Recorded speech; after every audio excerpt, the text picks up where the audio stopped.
Grandma's on the floor right now. Auntie's on the floor right now.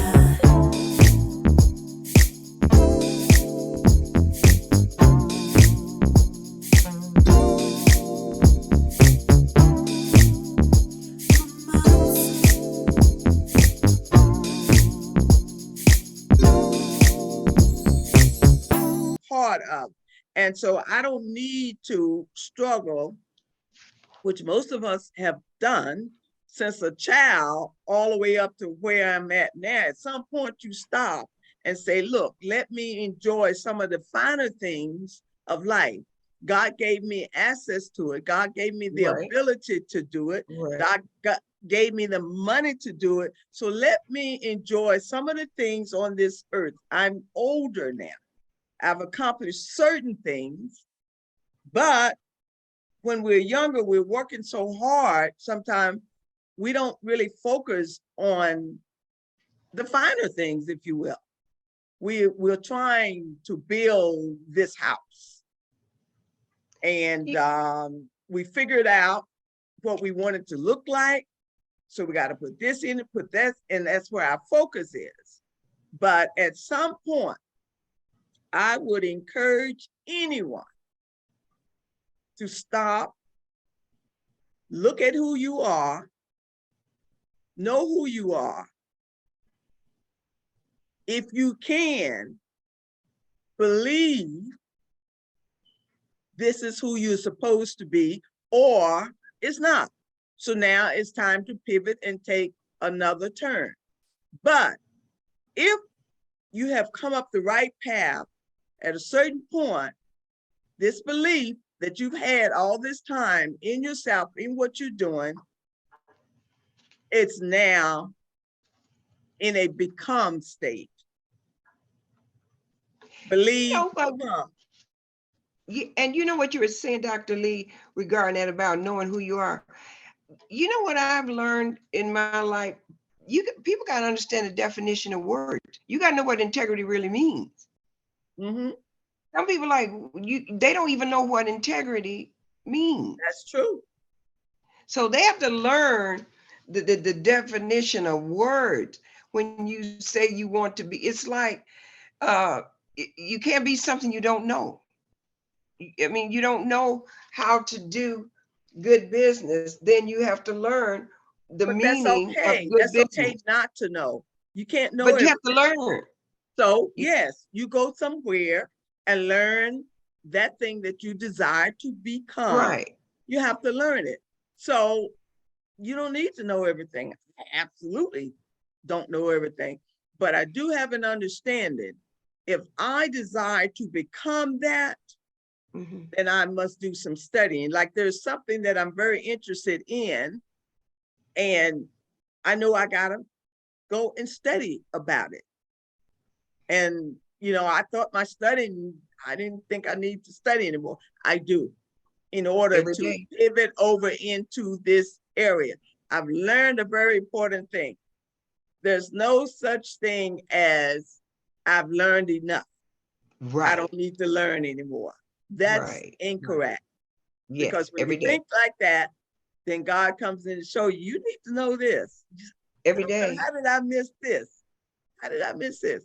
Okay, Mr. Welter, you're quiet. Come on, let's jump in the conversation. You hear me? I hear you, Dr. Lee. I hear you. Give me a second. Give me a second. While Mr. Wetzel's getting his thoughts together, I will say too, just bringing it back to business too. I love this conversation because, like I said, when creating a perfect brand, the two matches, right? What's happening inside and the visual matches. And if we think about the consumer journey, right? For those of you ladies who are business owners, who are tuning in, who want to build a brand and understand the importance, that consumer journey, most of the time when people are considering buying from you or working with you, it happens in three phases. The first one is they're going to make that emotional connection with you, right? So that's where things like your integrity, things like you showing up, things like you know, are you kind? All of those things, your story, right? So when you're doing branding also too, what's the message? When it comes to branding, what's the message that you're projecting and how are you communicating? So the first thing is emotional. People automatically are going to emotionally attach to you from those things.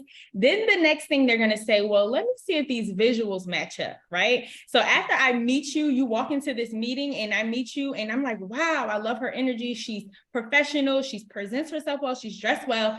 Then I might look out the window and I'm like, oh, and she's driving a Maserati. Okay. And she's carrying a Birkin.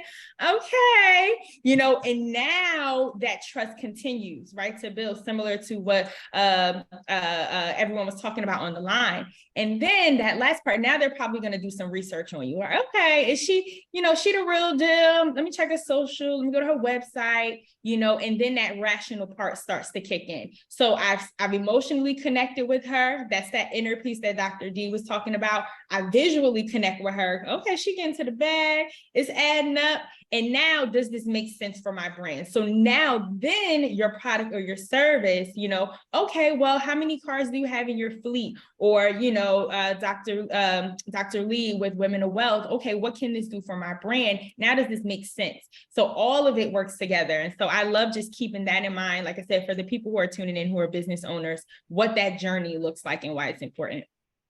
Yeah, because you're learning from everybody, like what you say, what Chandra says, what Dr. Lee does, and not only say, it creates a vision, so that you can see what work and integrity and tenacity and stick-to-itiveness will get you, because she has it, she has it, she has it. So yeah, and learning that is from the inside, and they stay the course in what it is, and they don't give up. That's it. That's what I taught my Now watch you, Dr. young Lee, you do adults. not give up. Nope, never give up. All right, Mr. Wetzel. Yes, I'm here. So I do have a question. You're talking about branding. Do you also help individuals with their properties in the sponsors, like for instance, sponsorship? So we're looking for sponsors. So I was looking for, say, Nike to sponsor an event that I'm having. Do you connect people with Nike and charge a fee for that, or do you just do the branding? I'm asking a question. How does that work? And is that for me? That's for me, right? Yeah. Absolutely. We do sponsorships as well. You know, I also love when we're working with a lot of our clients, I also love to educate them in the process. So a big brand, like a corporate brand, like a Nike, right? Also understanding that when you're working with sponsorships, timing is everything. Because right now, Nike is actually allocating their budget for 2024, right? So if, let's say your event is next month, the chances of getting that sponsorship may be slim. It's not impossible, but getting ahead of the curve and also understanding when brands are, you know, giving out that money. But more than anything, a lot of times what I work with my clients on when it comes to sponsorships is creating that sponsorship deck, but also looking at, okay, if you want to go after Nike, I like to do research. So I'll say, okay, what is Nike doing in the marketplace right now? Who are they currently sponsoring? What initiatives do they have? Maybe they want to, you know, focus on women entrepreneurs, right? And then craft your presentation to actually speak to that initiative that they're doing so that it makes sense, right? So it's not simply, oh, I'm having an event, I think it's cool, and I think you can give me money, but it's cool, and it also makes sense for your bottom line. Because the real thing is, how does this help their bottom line, right? It's marketing for them. So you have to ensure that as you're presenting these events and things that you want to get attention from big corporate brands, it actually makes sense for your bottom line, right? Whether you have an audience there that they want to reach, whether they can get signups, whether they could have products on site that they can sell, you know, what is that? So we work with a lot of our clients to craft what that is so that it makes sense and go after the sponsors or the brands that it makes sense for, so that it's a no-brainer, you know, so that they are like, take my money because I want to reach this audience. Okay. Okay. Thank you for answering my question. Yeah, I hope that was helpful. So I'd like to, you know, have a conversation with you after this, though. That's what I was about to say. So maybe you can put your number in the chat, Cara. Okay, I'll do that. and then he can get that. And Shondaland, I need you to give out some information about Uppsala, where they can, our audience can reach you if they're coming into the Atlanta area and would like to drive around in a exotic vehicle. They can reach out to you, or they want to rent or lease, buy, whatever. Then they come over there. See, you're psychic, Dr. Lee, because that's exactly what I was getting ready to say. I was like, that I had my pen ready. Now that blew me away, because it's exactly what I wanted to know. And Dr. Lee, you said it. That Yeah, is we definitely amazing. want our guests to always leave their contact information for our audience. Yes, yes, that's for sure. That's the purpose of this. We elevating our guest brand just by having them on, and then we want to elevate the audience brand because they're listening to the guests. So, Ms. Hoffler. Right. So you can reach me directly at 678-267-6707. That's 678-267-6707. You can email me at Uppsala, that's UPSALA, auto @gmail.com. UppsalaAuto@gmail.com. I'm also on the rental platform Turo. That's Uppsala Luxury Auto on Turo. So if you on decide you want Turo, they would use Uppsala Luxury Auto on Turo. they go on Turo and then look up Uppsala You can Auto. Uppsala Luxury Auto on Turo. Luxury Auto. Okay. Uppsala Luxury Auto. And you can also call me directly to rent, test drive, or even if you would like to have chauffeur services set up as well. So we offer all types of services as far as that is concerned. And then I'm also on the sales ends too. If you need to purchase, then I am also that person to help you purchase a vehicle as well. And I'm under the belief of no note, which means that when you're purchasing a vehicle, you're purchasing it to own it. So you should expect that it's not going to be brand new off the lot unless you have that type of money. But my job is to show you how to look like you do, but don't spend that kind of money, right? And Right, so right. it's important to try to own it outright so that you don't have that bill on you. Okay. So that's what I do. That's my goal. No note. They can just do that. Okay, Cara, did you leave your information? I did. I left my information in the chat box for Mr. Wetzel, and also for anybody tuning in. You can contact me at Cara at P as in Paul, and like MaryGOnline.com. You can go straight to ppmgonline.com and see everything that we got going on and what we do. All right, Is there then. some special login you have to get to? Because I'm on the chat, but I don't see that, Cara.